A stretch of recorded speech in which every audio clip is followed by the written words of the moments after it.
You are on. The cool breeze in your hair, gliding down the endless boardwalk, babes checking you out, give them a wink, and smile. What's up, babes? Nothing is more perfect than rollerblading down the boardwalk at the beach on a sunny summer day. Why can't our lives be like this all the time? We get so wrapped up with our everyday responsibilities, we really forget what's important. We humans aren't meant to sit in cars, desks, and cubicles all day long. We're designed to be active and are happy and healthy when we do so. Which is why I propose we all walk, rollerblade, bike, or skateboard as a means of transportation. It has many benefits. It's better for you, it saves you money, it's better for the environment, and it brings all the communities closer together. So come on, it's SoCal, the sun's shining, get out there. First, I'm going to examine the health benefits of alternative transportation. The Center for Disease Control suggests that the average adult should receive 2.5 to 3 hours of exercise a week. This is a minimum. They suggest more, but at least get out there 2.5 to 3 hours a week. The benefits of exercising are almost endless. It promotes lower blood pressure, less chance of cancer, less chance of heart attacks, less chance of strokes, and diabetes, all of which are leading causes of death in the United States. All of these diseases occur way more frequently in Americans than any other country in the world. That's because our diet and our lifestyles have serious effects on our bodies. If we don't do something quick, guys, we're going to feel the effects. Exercise also has many positives as well. It reduces stress, creates a calming effect, makes you sleep better, creates higher self-esteem, and releases endorphins in your brain and helps you manage your weight. Now, endorphins is something that your brain releases whenever you exercise or get serious physical activity. It's a chemical that, when released, gives you a calming effect, makes you feel better, and is a natural morphine that your body produces. So basically, it's a get-out-of-free card to getting high. Walking, running, biking, rollerblading, scootering, skateboarding, they're all very viable exercises. They promote great cardiovascular health. If I can quote Elle Woods from the movie Legally Blonde, when defending her client Brooke, she says, "Brooke works out. When you work out, you get endorphins. Endorphins make you happy. And happy people just don't kill people." Now I'm gonna examine all of the financial benefits. Currently, according to the New York Stock Exchange, the average price of crude oil is $99.58 a barrel, which puts gasoline around $4.14 nationally. Come on, it's ridiculous. We are dependent on gasoline as a society. The U.S. has a lot invested in cars, whether it be the insurance companies, whether it be the car manufacturing companies, whether it be the police that police us with our car violations. We have way too much dependent on the car markets. We need to learn to wean ourselves off. The average American drives around 33.5 miles a day, according to the U.S. Transportation Bureau. That's 234.5 miles a week. That's a lot of driving that isn't necessary. Come on, guys. Who among us hasn't gone to the store right across the street and jumped in his car just to go 200 or 300 feet? It's not good for us. We're not forming healthy habits, and it's not going to pay off in the long run. Also, we have a lot of maintenance on our cars that we really can't even measure, whether it's new tires, new carburetor. Things break down on our cars. If we don't drive them as much, and on more practical trips, we walk, we run, we ride our bikes, we skateboard, it will cut down on a lot of these costs. Next, we will explore the benefits of alternative transportation for the environment. According to the environmental protection agencies, all cars release on average 77.1 pounds of hydrocarbons, 757 pounds of carbon monoxide, 38.2 oxides of nitrogen, and 11,450 pounds of carbon dioxide per year per car. Every single one of us in here either owns a car or has a family car. Every single one of us is contributing very directly to the demise of our environment.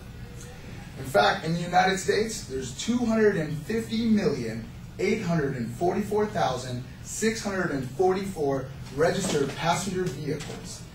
What if we all cut down? A passenger vehicle is a car, a motorcycle, a dune buggy, everything that we use in order to transportate ourselves with a motor. If we all cut down, we could do some serious numbers down on the environment, guys. In fact, staying local also helps the community at large. It helps put money into the local economy as well as keep people in the area. This helps a lot of people focus on their community at hand as opposed to traveling all around. It'll help us take more accountability for our local community as opposed to going to Los Angeles for the weekend. We can help generate and really focus on ourselves. However, it wouldn't be fair unless I had to address the rebuttals to this argument. It may not be practical to drop all car use in general and try to run, bike, rollerblade, and skateboard everywhere. Now, I completely understand this. We've made ourselves so cars is a necessary part of our culture. I'm fine with that. However, if we all take personal responsibility and cut down even 20 to 30 miles a week on our car use, together the causes and effects could really go hand in hand. You could really see a real difference. Now, not everywhere. For example, if you're traveling down the street, why not take your bike? You know, if it's a great summer's day, why not take a walk with a friend? Bond, tell some stories, tell some jokes. It really can help out with your relationships as well as your personal well-being. Some people might say that they worked all day and they don't have the energy, or they're not ready to start giving it. Well, that's the thing, guys. Exercising gives you energy. We are in a crazy vicious circle where we don't have energy, we eat terribly, and we don't exercise. Well, that's because we're not taking care of ourselves. If we take care of ourselves, we'll have more energy, and we'll be able. Start small and work up. There's no need to go running 20 miles a day. Even a walk to the park and back will really help you out. The time restraints, really not that important. Just do what you can. Do what you feel is right. In conclusion, I have discussed the health benefits of alternative transportation, the financial benefits, its help for the environment, and how it can potentially bring the community together. Too long have we been slaves to the lifestyle that corporate America have convinced us of. Cars are not a necessity, but a crutch that has been forced upon us. We must rise up as a community and say, we will take control of our lives. Because sometimes, guys, you just got to walk it out. Thank you.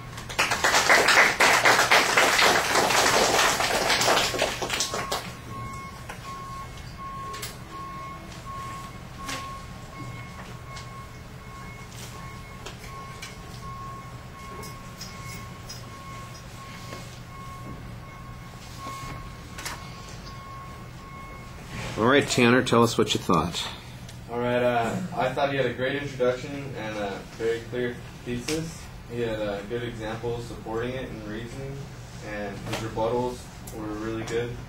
He had good humor in his speech with a funny quote, and his voice was very clear and he projected it well. He had good energy in the speech, and he had a great conclusion in wrapping it all up. All right. Yeah, I like the visualization in the opening also. I thought that you had a very good transition to the proposition or to the specific purpose statement for your argument, and the layout of the secondary points is pretty clear. It was a little strange because it felt like you were reading it. You had that paper in your hand and you had it up, and I know you're trying to get all the words correct, but the visualization, it really feels a little bit less spontaneous and direct when you've got it there in your hand and you're looking at it. But I like the way it sounded, definitely. So I thought that was good. The information about exercise, well, I don't think anybody's very surprised about that, and so you do a nice job on that. I do think that you get a little bit sidetracked in this whole thing about the car culture, and we become slaves to the corporations that are trying to sell. And later on you admit, you say in your rebuttal argument, cars are a necessity. It's impractical for us to get rid of that. And then, of course, you come back to it again in the exit, which I thought was a little strange because you just said we have to acknowledge that everybody can't live where they work or, where their food comes from or whatever it happens to be. We got all these people who got so much space, so you're going to have cars. But I like the idea that when you said, but if you could reduce your driving by 20 or 30 miles a week, it's going to make a difference for you. It's going to make a difference for the world. I thought that was pretty good.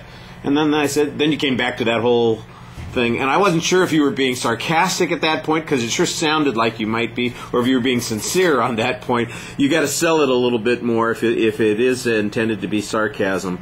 Like I said, I think maybe the thing about the rebuttal argument could actually work earlier in the speech and make it a little bit more effective.